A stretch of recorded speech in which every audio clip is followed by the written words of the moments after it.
আসসালামু আলাইকুম। উজু শব্দের অর্থ পবিত্রতা অর্জন করা, সুন্দর ও উজ্জ্বল হওয়া। পরিভাষায় পবিত্র পানি দিয়ে শরীয়তের নিয়ম অনুযায়ী 3টি অঙ্গ তথা মুখমণ্ডল, হাত ও পা ধোয়া এবং মাথা মাসেহ করাকে উজু বলে। উজু ইসলামের অন্যতম বিধান। সালাতের জন্য উজু আবশ্যক। কোরআন মাজিদ তেলাওয়াত এবং কাবা ঘরে তাওয়াফের জন্য অবশ্যই উজু করতে হবে। উজু করলে শরীরের নির্দিষ্ট অঙ্গ প্রত্যঙ্গের ময়লা দূর হয় এবং মন প্রফুল্ল থাকে। উজু সম্পর্কে মহানবী সাল্লাল্লাহু আলাইহি সাল্লাম বলেছেন, উজু নামাজের চাবি, আর নামাজ হচ্ছে বেহেশতের চাবি।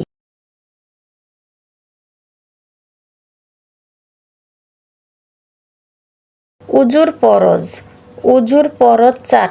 সমস্ত মুখমণ্ডল ধৌত করা, কপালের উপরিভাগের চুলের গোড়া থেকে থুতনির নিচ পর্যন্ত এবং এক কানের লতি থেকে অন্য কানের লতি পর্যন্ত সমস্ত মুখমণ্ডল ধৌত করা।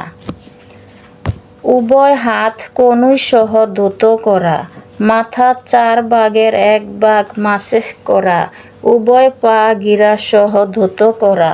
উজুতে যে সব অঙ্গ ধৌত করতে হয় সেগুলোর কোনো একটির চুল পরিমাণ জায়গা ও শুকনো থাকলে উজু হবে না।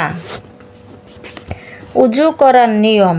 পবিত্র পানি দিয়ে উজু করতে হয়। প্রথমে নিয়ত করে উজুর দোয়া পড়বে, অতঃপর কবজি পর্যন্ত 2 হাত 3 বার ধৌত করতে হবে।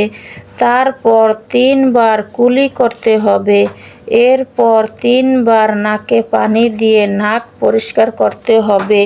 এরপর পুরো মুখমণ্ডল 3 বার ধৌত করতে হবে। তারপর উভয় হাত কনুই সহ 3 বার ধৌত করতে হবে। তারপর ভিজা হাতে মাথার ঘাড় ও কান 1 বার মাসেহ করতে হবে। তারপর উভয় পা গিরা সহ 3 বার ধৌত করতে হবে।